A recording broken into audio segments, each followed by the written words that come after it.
And that was the first wiretap in Virgin Islands history. We executed those search warrants, and I got $550,000 in cash. There was a Rolex watch that was appraised at $122,000. There was a yacht in Miami that we went and seized. It linked us to a shipping company that had a 250-foot freighter that was found off the coast of Cuba and it had 6,000 kilos of cocaine on it. So those cases were kind of kickoff for the task force. I got our name out there, and when we started, there were guys driving around in brand new BMWs that had license plates that said "paid for by Coke" on the license plate. There was absolutely no fear of law enforcement. They had been running with impunity for years. There was no concern. And then the task force shows up one day, and there was a couple of freighter type shipments. There was one 750 kilos in the first month of the task force, and another one with like 200 kilos. And then we started hitting local things, and all of a sudden people started paying attention, and people got scared.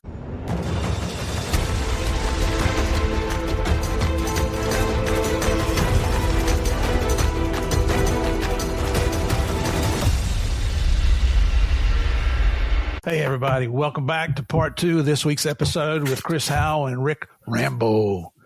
Man, I swear, is that your real name? Is your mom and dad's last name Rambo? It is. Yeah. I think I said in the last episode that the drill sergeants were happy to see me back in 1986 when I went to basic training 2 months after that second movie came out. So that name has been, yeah. I love it. That's a great name, man. You better do well. They don't forget you. You better do well, or you're not forgotten. I can't imagine. I wouldn't want to be in your shoes. Well, that's going to be. I'll get Rambo up here. Let's see how tough he is. Send him in that cave. Throw a grenade at him. Let's see if it blows him up. Well, I know this poor grand juries that sat there for like days on end hearing white collar crime cases or whatever. At least that would liven it up when they'd ask your name. You have to tell them your name and who you work for and all that. You'd see the grins, because I don't think they believed it. Like you said, is that really a real name? That's a DEA name and whatever. So at least it livened things up at the grand jury for a minute and a half. Well, and even your first name, Rick, it's not R-I-C-K, is it? No, it's R-I-K-K. Yeah. And where'd that come from? So my mom was a reading teacher, and she loved Rudyard Kipling. And so the long story short is I ended up getting named after a rodent, from Rikki Tikki Tavi. She liked that story, and she thought the name. And she had a student, I think, the name was also spelled R-I-K, and she really liked that kid. So I got named after some dude that I don't know, and a rodent. But so Rikki Tikki Tavi, and a mongoose that likes to kill things. I thought maybe when they're registering your name at the birth records, the guy got a nervous twig and hit the K twice or something there. And that's just, hey, it's on there. That's where we keep it. Well, I think I told you when they did my background reinvestigation for DEA, I think it was like my third one or what have you. I didn't place a whole lot of credence in it, because when I had my actual letter that comes out to you saying it's done, they spelled my name, especially in this day and age, R-I-C-K-K-K. And I'm like, no, whoa. But it was too late. It was already done.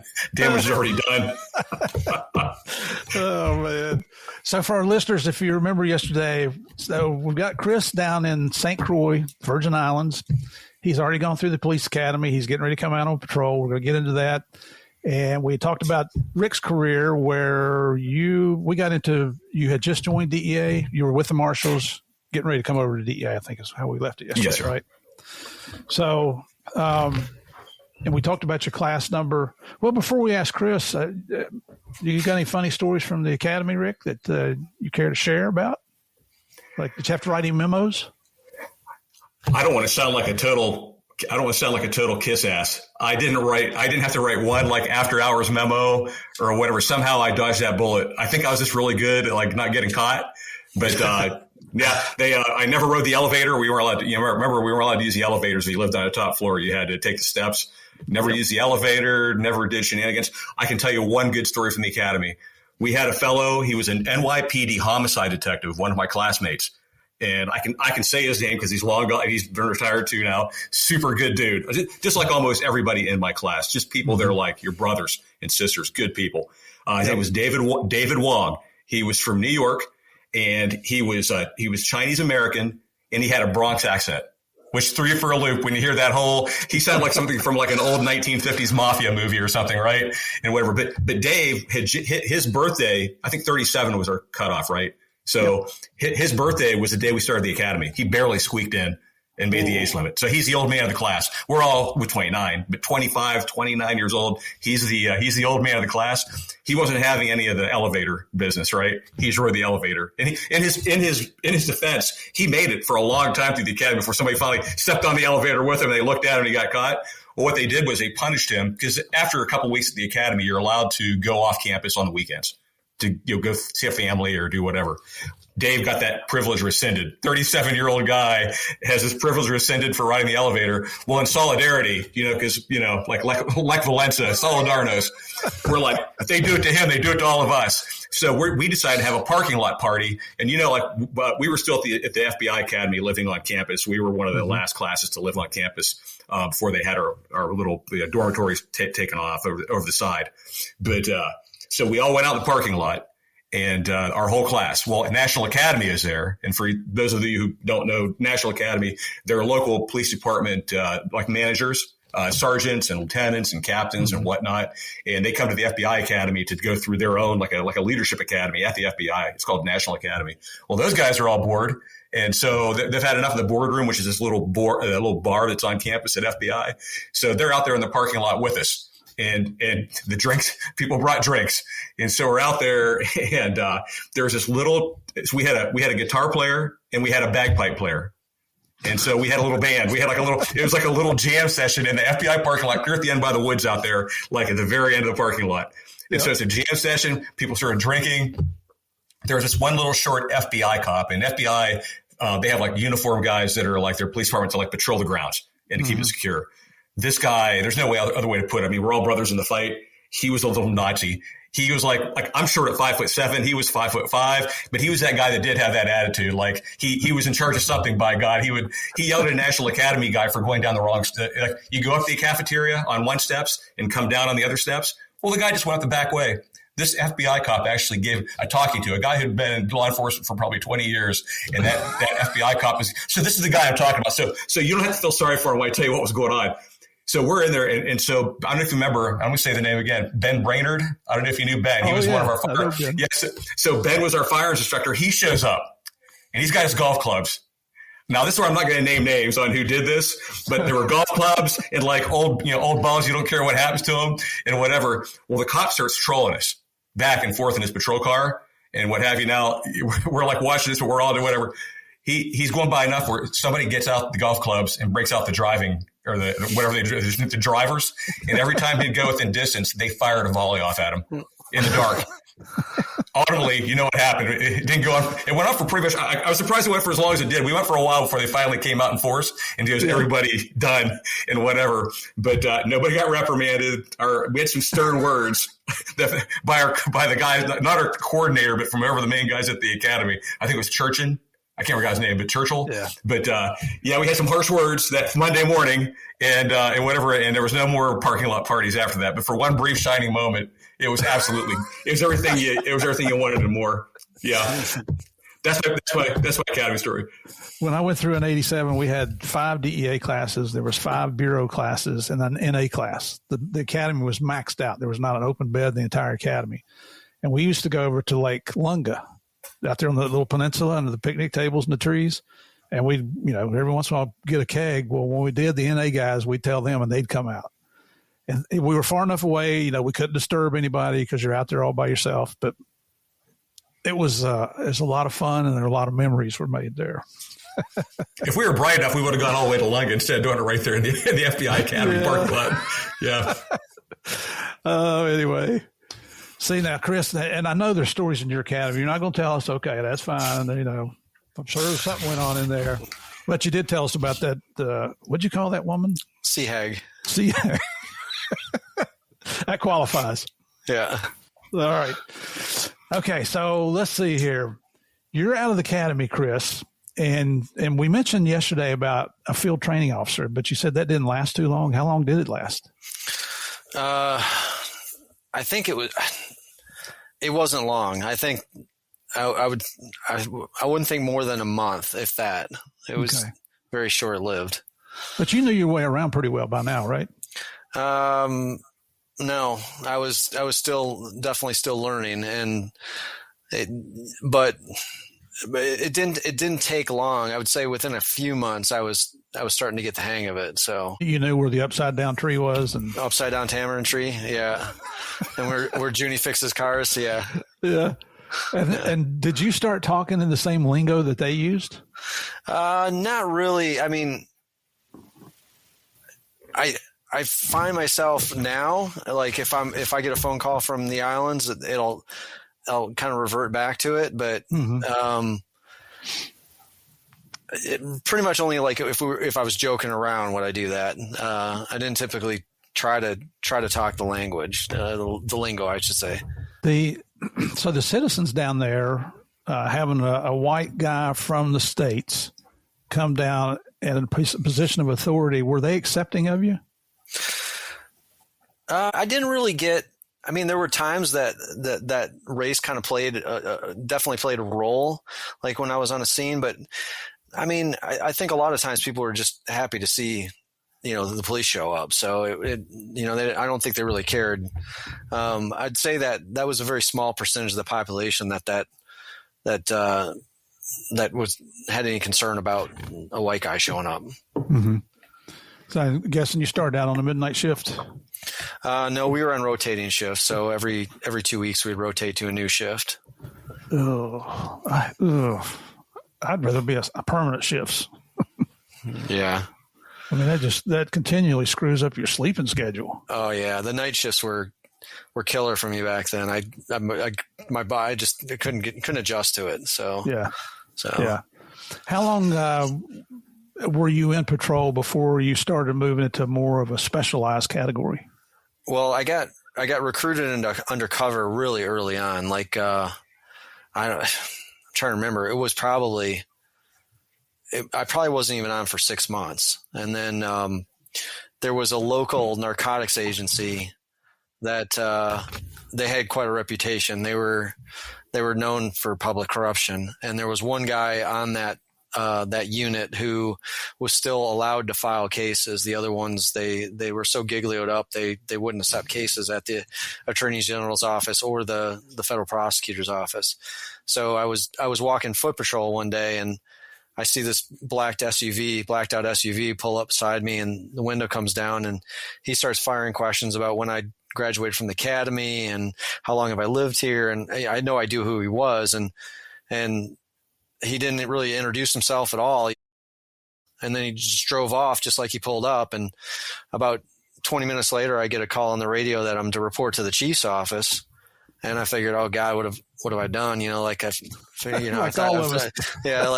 must have done something wrong. And I go up to the chief's office. And when I got into the parking lot, I saw that same SUV in the parking lot and walked in there. And the guy that was driving the SUV was in the chief's office. And the chief said, this guy works for the local narcotics unit, and would you be interested in working undercover? And before that, I was walking foot patrol in 90 degree weather with no shade. So I was like, absolutely, I'm down with that. I didn't hear any more about that. And so he says, they told me to go home at that point, and he said, tomorrow morning, I want you to meet me in this alleyway that was near my house, and we'll get started. And so following morning, I go to that alleyway, and the SUV's there, and he goes, get in. And he goes, it was like this, like literally like 2-minute conversation. He goes, stop bathing, stop shaving,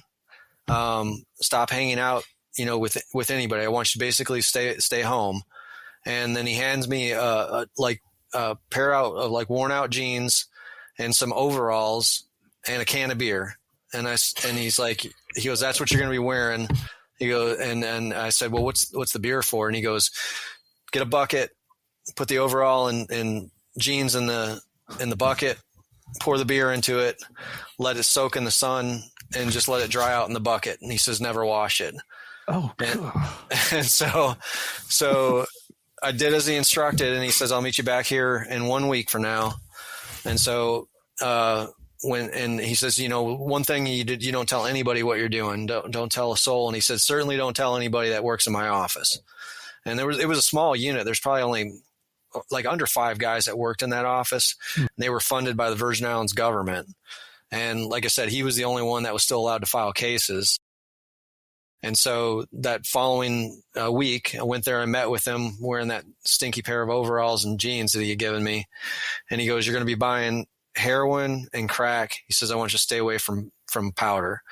And so there was a oil refinery that was building an addition to it. They brought in a lot of stateside workers that, from the southern states. And he goes, you're gonna walk in through the front gate, exit through the back gate. And when you go out, you're going to see these food vans lined up on the side of the street. He says, just go there, buy a beer, hang out for a while. Someone will offer to sell you something, and you buy it, and then you bring it back to me, and then we go again the following day. And so that was the process that went on for, I want to say it's over, a couple months. We did just buys. And then at one point, at that time, DEA was on island, but it was a post of duty. There was 2 guys there, and they were just they were like on vacation. They weren't doing a lot at all. And so I had been working solo, and the one guy was my only backup. He had given me a Walther PPK that I'd never fired, never qualified with. I shoved that down my pants, and I was just buying heroin and crack every day, and it got easier every day I went there, because the dealers there was probably 24 or more dealers there, and they all started to recognize me and knew I was a buyer. And so some of these deals would go down. I barely get on the turf, and I was getting crowded by these guys who were trying to sell me stuff. Did they ever try to rob you? They did. Well, not rob, but the area these guys were coming from, which we'll probably talk about later on, was an area called a State Profit, also known as Little La Pearl. The translation was the La Pearl, or the Pearl. And I had patrolled that area as a patrol officer, and there was a guy I was buying. I had gotten sworn by dealers one day, and I was buying heroin and crack, which was a strange mixture for someone to be buying, but these guys didn't seem to care. If I had money, they'd sell me whatever I wanted. And I heard someone from behind me say, "That's a cop." And I turned around, and there was a guy standing there with a stainless steel machete gripped in his hand. And I played it really cool. I turned back to the dealers. I go, "Who is he talking about?" And one of the dealers goes, "He's talking about you." And so I got dealers in front of me, this guy with a machete and back of me. And I had already been to scenes where, it was a machete attack, and I know they don't end well. And so there was no running involved here, because there was a 12-foot tall chain link fence on both sides of me with 3 strands of barbed wire on the top. So I'd made up my mind that if he raised that machete or got any closer, I was just going to have to kill him. And I barked some words back at him, like, "I don't know who you think I am, but I'm not that guy. And, you need to back up." And then one of the dealers kind of stepped in and goes, "No, man, you're loco. This guy, I sold to this guy like a dozen times. He's no cop." And then the other dealers kind of got in and kind of pushed him back, because he was getting in the way of their money. And so he walked off, but he kept looking back, like he knew his instincts were right. But it was, that drug market there went on the entire time that the construction was going on, and there would be users that would come there and shoot heroin right there, on the side of the road, leaning up against that same 12-foot long, tall fence. So, but I never got robbed, but that was the closest I came to, during Undercover, that I almost had to kill somebody. You mentioned earlier that in that drug unit that the other guys were giglioed. Can you explain for our listeners what that means? Right. They had been proven to have provided a false information, and that information would have to be disclosed if they ever took the stand, which would muddy up the case so much that a prosecutor simply said, "We just can't use them as witnesses." Yep. And so that unit was the local drug unit, and it was really kind of defunct by the time it became a cop, but it still continued to exist long after. And they basically paid these guys to stay home. And then later on in life, we charged all of them in federal court. So, and the unit eventually, I think it just lost its funding, so it doesn't exist anymore. So, yeah. The guy with the machete, did you ever have any more run-ins with him? Never saw that guy again. Really? Never saw him again. So what's the population in St. Croix? Oh boy, I wish I don't remember that right now. I think it's like 100,000 in the Virgin Islands. So yeah, it's not like a real small little place. Right. That's through the whole Virgin Islands. So yeah. All right. So how long did you go without taking a shower? Well, I think at one point I broke because it was just like I said I need a break because I was so stinky and just smelled like hell. And but the Undercover went for about 2 months, and then they did a big roundup. DEA at one point, DEA. One of the two agents was involved in it, in one of the Undercover deals, and I was so pissed off about it. I said never again. I don't want those guys with me because they didn't look the part. I think they were successful in buying drugs, but they were trying to like associate with me, and I felt like they were screwing up my street cred. So I was like, never again after that.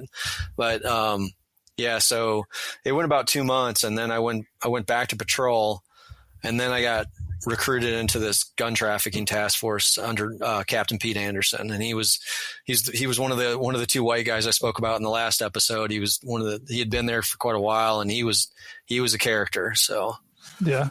Hey Steve. Yeah, hey, Steve, I bet that lack of hygiene, that not bathing with the beer smell, that would not have thwarted the sea hag. I don't think it would have thwarted her in her efforts to get Chris's favors, if you know what I mean. I think you do. Yeah. The guy who I was working for at one point, he wanted me to eat a raw onion right before I went in there. He's like, these deals are taking too long. I want you to eat a raw onion, just eat an entire raw onion just to make my breath smell so bad the deal would go quick. But no kidding. Yeah, but those, looking back at it now, I in the manuscript I compare it to like. These deals did not represent like modern drug dealers, like modern narcotics enforcement. He was my only backup. He was listening to me through a scratchy body wire that was probably from the 1970s. It may have worked some of the time. Yeah, so it was they were not by any stretch safe, if you will. So yeah, different times though, right? Yep. Well, they found a young guy that's like, yeah, I'll do it.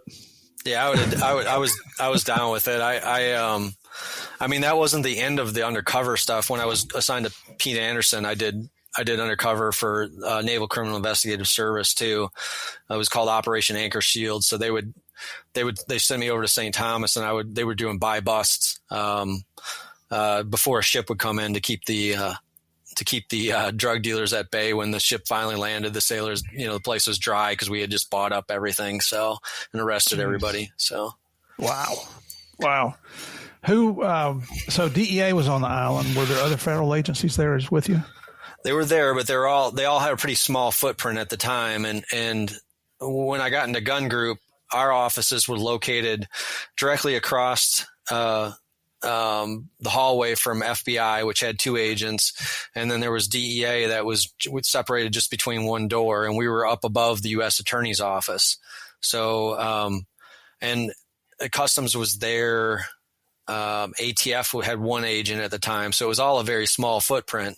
Mm-hmm. But meanwhile, the island is just on fire all the time. There's just a ton of work. But it seemed like, especially with DEA, those guys, they looked at it as a 4-year golfing trip, and they weren't doing any work. And that's kind of what got the Gun Group going. Was Pete Anderson had a really good reputation with the U.S. Attorney's Office, and during that time frame, under the Organic Act, the U.S. Attorney's Office was taking all local homicides, rapes, robberies, all the serious stuff, which started to taper off. And like, I'd say middle 90s, that reverted over to the from the U.S. Attorney's Office to the local AG's office. So I think that was kind of keeping, under the Organic Act, when they were allowed to prosecute those serious crimes, it was keeping that office alive. And then when that transfer, if you will, began to happen, they were short of work. And so Pete Anderson was approached by the chief prosecutor at the U.S. Attorney's Office, who he had really good rapport with. And he said that he wanted to start this Gun Group. And so Pete Anderson got 3 of us local guys together, and we were allowed to file federal cases, gun cases. And that's when we really started to piss off the federal agencies, these guys who were on golfing trips for 4 years, because we were executing search warrants all the time, and we were doing undercover gun buys, and we were getting a lot of guns, and the prosecutors were really supportive of it. And we arrested a bunch of guys and had a 100% conviction rate, and we were executing search warrants and getting cocaine. Meanwhile, the two DEA guys, they were telling their bosses there's no cocaine on the island. They have no work there. And so we kind of exposed, there is stuff here. And that's what, that we kind of pissed off those local guys, or those federal guys at that time because of that. So, well, I mean, if you're going to do the job, do the job. I don't have sympathy for people that are not just sitting there to occupy a seat, but in a chair. I don't subscribe to that. Yeah. So do cruise ships come into St. Croix? They do, not at the frequency of St. Thomas, but they do. And crime was affecting their visits to the Virgin Islands for sure, especially during this time period. They had Italian tourists that had gotten like, it was a robbery that went bad, and the Italian tourist got shot and killed. And so tourism in the Virgin Islands, especially, in St. Croix in particular, it was suffering as a result of that and some other incidents that happened related to crime. So did the shop owners and the merchants there, did they rally and go to the police and say, you got to do something? I always joke that the Virgin Islands has a very short attention span. And so I almost felt like it, as though like they had, if you live in crazy long enough, the crazy just becomes normal. And I think that's how people kind of viewed it. So, and yeah, I don't think there wasn't like a public outcry that you would expect to see in a place that's somewhat has, normal crime rates. Now keep in mind, the homicide rate there is 8 to 10 times that what it is anywhere else in the United States. So, Jeez. What years was that? So I graduated from the academy in June of 92. And then I believe gun group started in 93. And then the DEA HIDTA task force started about a year and a half later. So, and the gun group kind of got rolled into the DEA task force. So, and was it still the same two loser DEA guys there? No, they were gone. And then it was still a post of duty, I guess, or maybe it became a resident agent or a resident office, but there were still just two guys in the beginning. I had learned a lot from Pete Anderson. I credit him with being really my mentor. I mean, he was a criminal investigator, through and through, and an incredibly intelligent guy, and quite a character. He and he was very supportive of us, us local detectives. And one of my favorite Pete Anderson story is, we had arrested a group of guys. It was probably 3 main guys. I think there was 5 in total for gun trafficking. And it was myself, another one of the detectives, Pete Anderson, and the deputy chief of police were in the courtroom, for the visor rights hearing. And the judge says he's going to release them all into their own recognizance. And I could see Pete Anderson's face. The blood was boiling in his head. And he goes, and so the judge looks over and he sees Pete. And, Pete was a character, but he was an incredibly good investigator, by far the best interview and interrogator I've ever seen to date. And he was, defense attorneys would not cross-examine him. They would have no questions because they knew anything they would ask him would just do more damage. He was that good. And so he was known by all the judges and everything. And the judge looked in the audience and must have seen Pete's face. And he goes, "All right, we're adjourned." And he scurried back into his chambers. And Pete stands up and he goes, "I'm not taking this." And he pushes past the 2 U.S. Marshals that are trying to calm him down, storms into the judge's chambers through the same door the judge went through. And I could hear him in there just yelling. And then like a couple minutes later, he emerges out, and I figure we're going to have to bail him out of jail. He's been arrested, right? Because it got quiet, and everybody's still standing around the courtroom. And the judge walks out, and he goes, "All right, change my mind. You're all detained till next week. We'll have a hearing then to determine if we're going to get you out on bail or you're going to sit in jail." And then he turns to Pete and he goes, "Anything else, Pete?"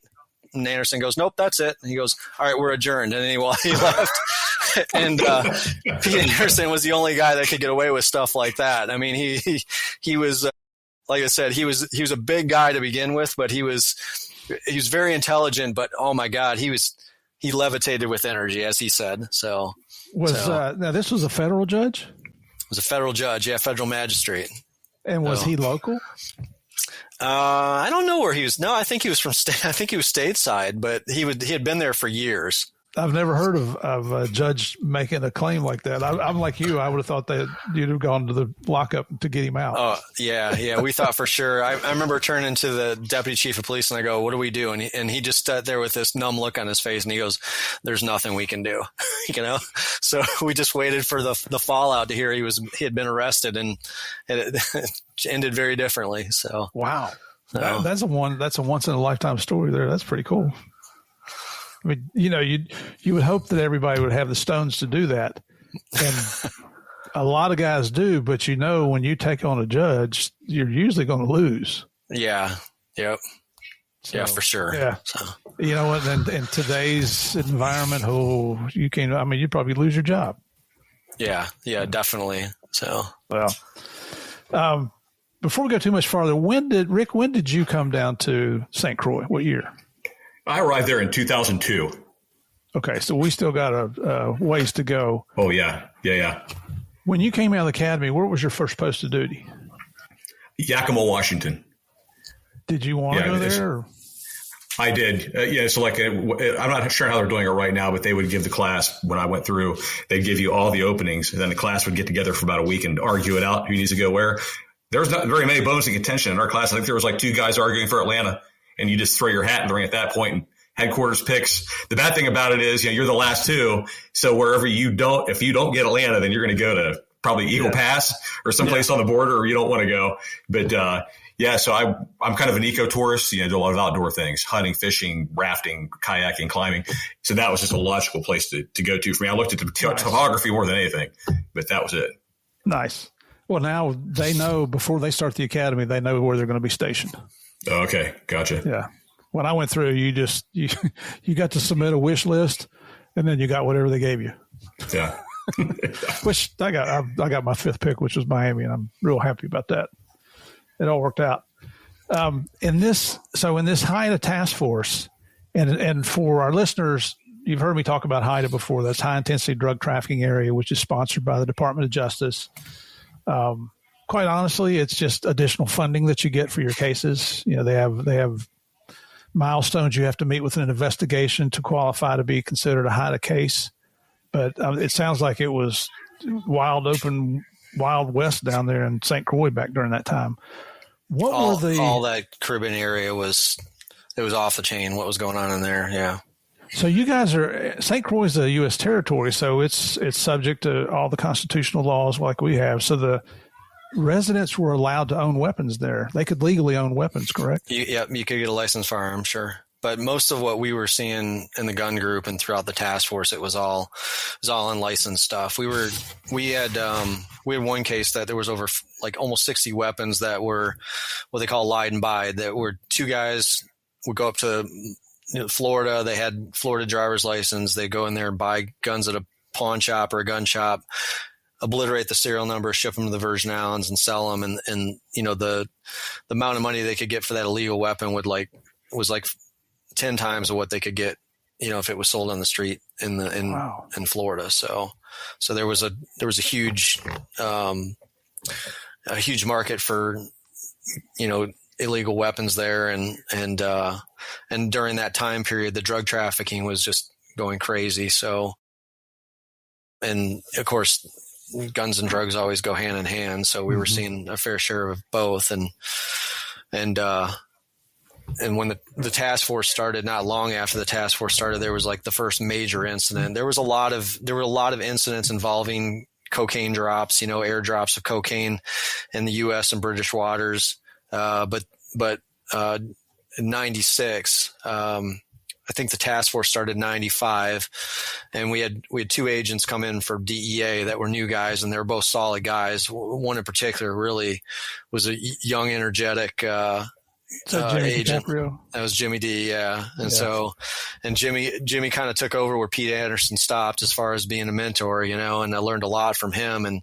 And so Jimmy started working, cases. I started working cases, and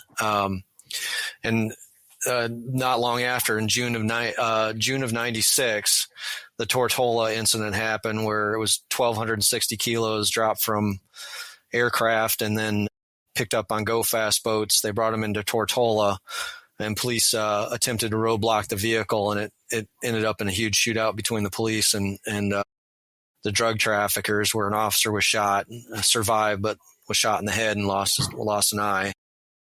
And then they returned fire and shot the traffickers, but all those guys survived. And so the irony of this thing is, one of the guys I went through the police academy, his truck was involved in the Tortola shootout. So it was moved from the Virgin Islands over to Tortola, and it was involved in that, the transport of the 1,260 keys. And so he was kind of on the radar, back in the early 90s, and he'll play a significant role as we get into Rick's ears, when he was down in the Virgin Islands as well. So that was kind of like the eye opener. Like everybody knew at that point, the story that had been told by the 2 agents that were there prior to the task force, that there was no cocaine in the Virgin Islands. That went out the window at that point, and it was game on. So DiCaprio had a case on a group of guys that were bringing in cocaine, and there was he was working with guys in Montgomery, Alabama, on that case, and then at the same time I was working a case on some local guys that were tied to that Tortola shootout. And so those 2 cases were kind of running side by side, and DiCaprio had they had cooperated a guy in Alabama who said he had 50 kilos of cocaine that was already paid for in the Virgin Islands. He just had to pick it up. And so we were working it. So we brought in an undercover. They had baggage handlers on the plane that could put the bags on the plane and get it past customs and all that. And so we arranged for a controlled delivery where the undercover would get basically a claim ticket for the bag. They'd put him on the flight in the morning, and then he would just pick up the bag that had already been, put on the plane when he got up to the States. And so we watched that transaction happen, where they actually brought the kilos and the bag into the airport and hid it, in the middle of the night. We got that transaction all recorded on video and put the undercover on the plane. And the same dirty cop whose truck was involved in the Tortola shootout, he was a canine officer at the time for VIPD. He shows up and decides he's going to run his dog on our plane. And so we send agents down there because the dog alerts on a bag, and it's got 50 kilos in it. So we're like, all right, we just lost the bag. Right. And there's no way at this time to tell the undercover your bag got taken off. So we get a call from the undercover when he arrived stateside. And, he says, we said, we know, we got the bag here. We figure he's calling to tell us the bag's not on the belt. And, he goes, what do you mean? And we go, the bag got taken off. I think it was 25 kilos or 50 kilos. We got it here. And he goes, I don't know whose bag you got, but I got mine. It's got 50 kilos in it. So there were 2 groups running 50 kilos at the exact same time. The dog only got one of them. God only knows how much was on the plane, but it was, like I said, it was wide open during that time. There was a story I heard that they used to refer to them as oil spills when an airdrop would go bad. And that was basically like the boat wasn't where it was supposed to be, or the plane dropped someplace it wasn't supposed to drop. And sometimes things went really bad where they were way off. And I heard a story where a guy was in the middle of the night, he kept hearing this plane, outside flying really low. And he walked out into his living room, and he had a big sliding glass door that overlooked the ocean. And all of a sudden, a bale of cocaine bounces off his back lawn and goes crashing through the sliding glass door and ends up in his living room. So, I mean, and we used to see oil spills quite often where, guys would go, the same charter boats that I was working on, they would come across either floating kilos or floating bales of cocaine, or they'd wash on shore or on Buck Island. And I mean, this happened quite often, and they would call those square groupers or oil spills. So square groupers. That's what we call them in Miami. That was when I was talking yesterday about being down in Freeport, Bahamas on Mount Bat. We were out on patrol one time. We went, the east end of Grand Bahama Island, where Freeport's located, is pretty much uninhabited out there. But, the coasties wanted to fly out that way one time, just see what was out there. And we're flying along, and there's a big burlap sack, big square that had washed up on the beach. And so they put me in there's these old Sikorsky's, the really big helicopters. And they put me in the basket and lowered me down 72 kilos. It just washed up on the beach. Yeah. I'm like, holy cow. You always heard the stories about drugs washing up or falling out of the sky or washing up on the beach. Literally they do. Yep. Yeah. We'd hear the stories of, fishermen that would find these, bale of cocaine or several bales of cocaine, and all of a sudden they're buying new cars. And, it was a very cash society down there. You always wondered where the money came from, but during that era, I really think that the economy was fueled by cocaine. There was so much of it, and you could never really tell which businesses, some of them probably started through dirty money and then transitioned into legitimate money when they became successful. But like the group that DiCaprio was working, that's how it was. It was a trucking business, and as far as we know, all the trucks were purchased. These are big, heavy equipment, vehicles were purchased with cocaine money. And when DiCaprio finally took that case down, we seized all those vehicles. So, but that's when we kind of learned, we learned what we were up against as far as the task force goes. Cause we were a small group of guys, and we were, for lack of better words, we were pissing everybody off because a lot of people were benefiting from cocaine money, and we were shutting down these businesses, and it was directly affecting the economy. And we were also getting, we were getting dirty officers as targets. And so like I said, we were making a lot of people mad, and we'd serve a subpoena for toll records. And before the subpoena would be there for 20 minutes. And all of a sudden we'd intercept a call on a wire that, hey, they just subpoenaed your phone. And so it was very difficult. Like operational security there was extremely difficult. So, and so we relied on the guys in the task force and nobody else. We just didn't know who we could trust or who was connected to who. I mean, the island was so small, and, family members ran deep. And so it was definitely a strange environment from the start. Based on the corruption there with the Virgin Island Police Department, you don't know who to trust, and you're working these federal cases. So these are some good cases, high level cases, bringing in tons of dope, massive assets. When you guys go to do a raid, who do you call for backup? I mean, there's so much corruption, you might pick somebody that shoots you in the back. Well, there were guys in the police department that we had a bunch of guys from the police department, myself included, that were in the task force, a handful of guys. And, I trust those guys. Those guys are like my brothers. There was no concern with them, but there were guys in the police department that we did trust, and some really solid guys. But if we had a big operation, like when I took down my case or DiCaprio took down his case that we're talking about, we would bring in 100 people from off island. And they were federal agents that we just pull in from wherever we could get them. And, that's kind of how we operated. Got it. And I read that in your transcript, but I'm thinking, man, I guess HIDA's paying for everybody's TDY expenses. Right. And it was kind of, we had to go about it in creative ways in order to get those guys here. And I remember one operation, we said there's a federal agent retirement seminar going on, and, almost all the guys that showed up for that operation, none of them were close to the age of retirement, but it worked. So no one saw us coming. So, but it was, operational security was always difficult. And we found creative ways of going about it, but we weren't always successful either. So, yeah.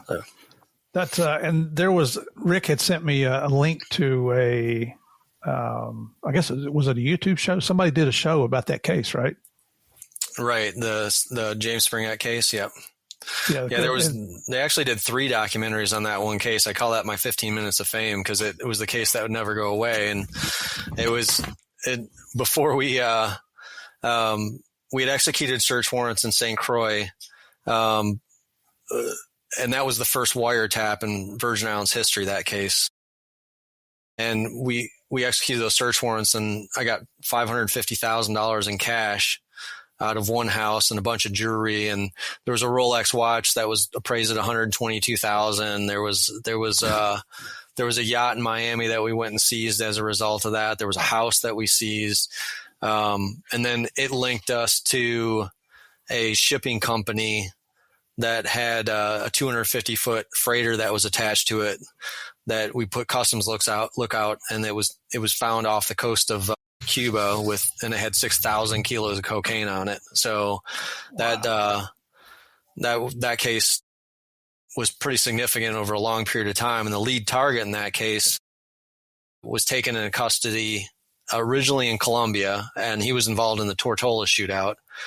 And then he paid $4 million, and they broke him out of jail in Colombia and smuggled him out of jail. And then we later got him during Rick's time. We got him in custody again in Venezuela, and that was one of several kidnappings. I call them kidnappings that we did, where we asked for forgiveness instead of permission and just grabbed him and threw him on a plane and away he went. So yeah, that case, went on for years, and then DiCaprio's case likewise was a big organization that was responsible for a lot of cocaine, and so those two cases were kind of like the kickoff for the task force, if you will, that kind of got our name out there. And all of a sudden, when we started, and this isn't a joke, there were guys driving around in brand new BMWs that had license plates that said "paid for by Coke" on the license plate. There was absolutely no fear of law enforcement, and they had been running with impunity for years. There was no concern. And then the task force shows up one day, and we kept quiet for a good year. Like we were doing some like lower end stuff. When we were taking off, things as they came. There was a couple of like freighter type shipments, with significant amounts. There was one 750 kilos, in the first month of the task force, and another one with like 200 kilos, but they weren't anybody local connected to those. And then we started hitting local things, and all of a sudden people started paying attention, and people got scared. So, seeing a license plate like that, that's just, to me, that's a challenge. Oh yeah. They're flaunting it right in your face. That's a challenge accepted. That's immediately to the triple dog dare, like in Christmas Story. This is triple dog dare. Yep. Absolutely. Yeah. You don't throw that one down because somebody's going to pick it up. Yeah. Wow. Yeah. And that was an episode of the FBI Files. If anybody wants to watch that, I watched it on YouTube. Rikk sent me the link, and it came out in 2022, so it's not that old. And they did an excellent job of recreating that. Right, and after he broke out of jail in Colombia, he was on America's Most Wanted, and then there was another show, Gangsters, that did that featured him as well. So that, like I said, that show. There's some funny stories that come with the recording of those shows. We'll get on later, I'm sure. But so did he make the top 10? He was sharing poster space with Osama bin Laden during that time. So he was significant. So that was a really good I guess docu-series that they did. But that story, that's the only one I've ever watched. But that was very well Chris, done. What was his? He had a nickname, right? Yeah, Jimmy the Juice or the Juice. And he was a St. Thomas guy that started off as just selling small amounts of cocaine, but then he worked himself all the way up to the point where he was living in Colombia. He was in a penthouse apartment in Bogota, and he was, by his own account, he was he always kept $100 million in U.S. currency as ready cash at all times. So he was doing 1,200 kilos every 2 weeks. Was that the case you told me about where they had the burn barrels, and if they had money, at least on St. Croix, that was under a certain denomination, they just burned them like the 5s or the 10s or something like that? Or right, I recall, yeah, and they like processing of that much money just becomes a huge task. So there was all sorts of those two cases they not only put us on the map, but they also scared the hell out of the local traffickers, because what we learned during that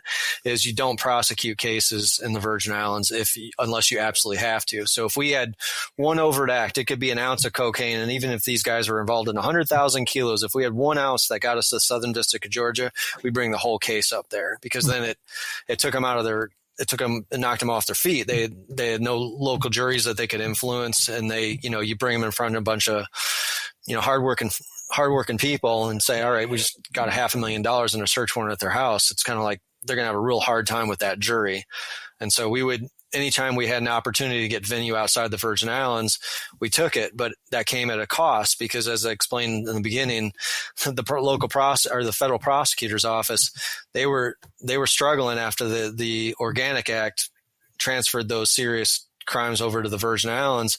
So they needed work, and they were saying that had the task force not started, they would have lost the St. Croix office. It would have been the U.S. Attorney's office would have been over in St. Thomas. If they needed prosecutors, they would send them over to St. Croix. But they were talking about shutting down the office, so they needed casework, and we kept it alive. But these major cases, which they considered like they wanted those feathers in their hats, we were trying to ship them all off island, so we weren't very popular with the U.S. Attorney's office at the time. Well, I mean, you see the corruption that goes on there.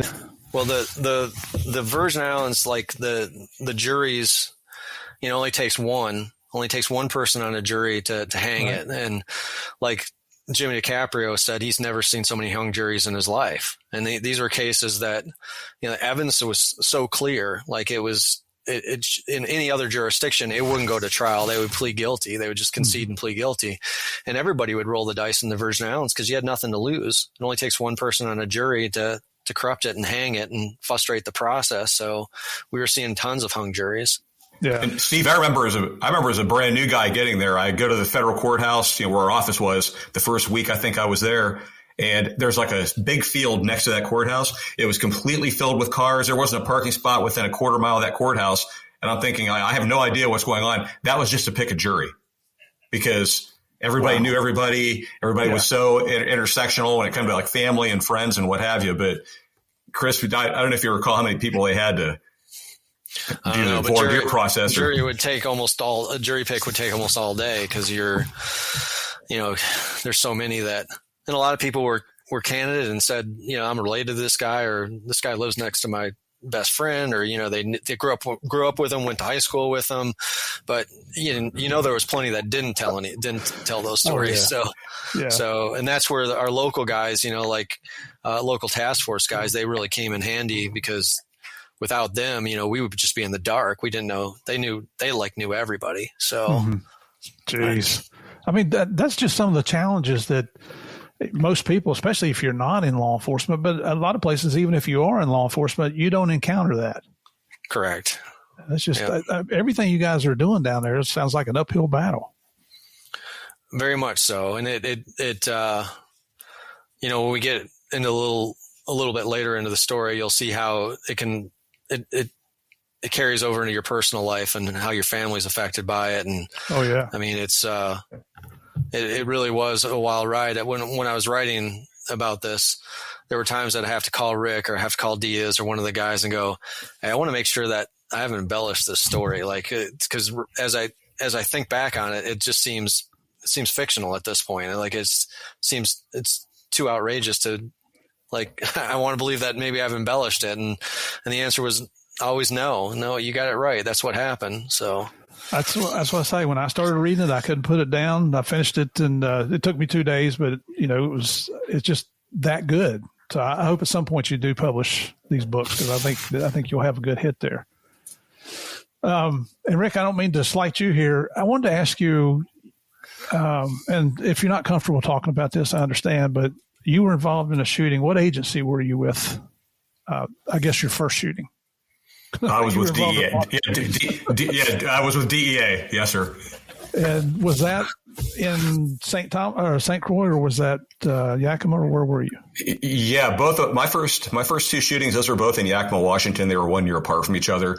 I had just came out of probation for my first shooting. I think I was out of probation within like a month, and ended up having that. It was during a deal, a methamphetamine deal. The fellow brought a Beretta to it and whatever, and it got ugly. Were you the undercover, or were you the support team, or? No, I was the case agent on that. And the I guess probably to make it most succinct, we had this fella. He was good for 2.5 pounds of methamphetamine. He could do more, but for our purposes, we only needed to do 2.5. He brought it to an undercover house we were using. When we went to do the takedown, we had native speakers that were speaking fluent Spanish to let him know we're coming around that corner. And I came around the corner with a 12 gauge shotgun, and he was already off the couch with a Beretta, about to waist level, coming to bear when I shot him with a 12 gauge. And that was the end of that. Yeah. Yeah. All good. No repercussions. No. Hey, gang, that's the end of today's episode with Chris Howell and Rikk Rambo.